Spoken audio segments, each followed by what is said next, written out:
Saudi अरब में 24 घंटे के अंदर ऐसे फैसले लिए गए हैं जिससे सबसे ज्यादा तनाव इजरायल में फैला हुआ है। क्राउन प्रिंस मोहम्मद बिन सलमान ने 50 देशों के नेताओं के सामने एक ऐसा बयान दे दिया जिससे लग रहा है कि इस युद्ध में सऊदी अरब भी शामिल हो सकता है।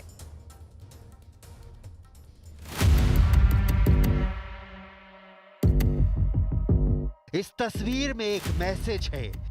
एक तरफ गाजा और लेबनान पर बमबारी, तबाह होती हजारों जिंदगी, खंडहर बनते जा रहे शहर, और दूसरी तरफ सऊदी अरब की राजधानी रियाद में अरब इस्लामिक शिखर वार्ता।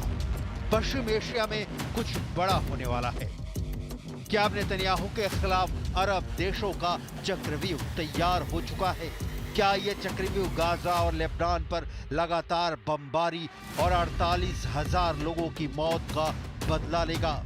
क्या अरब के इस चक्रव्यूह में नेतन्याहू और इजराइल की हार फाइनल है? अरब का चक्रव्यूह कौन चला रहा है? क्या इसकी कमान सऊदी अरब के हाथ में है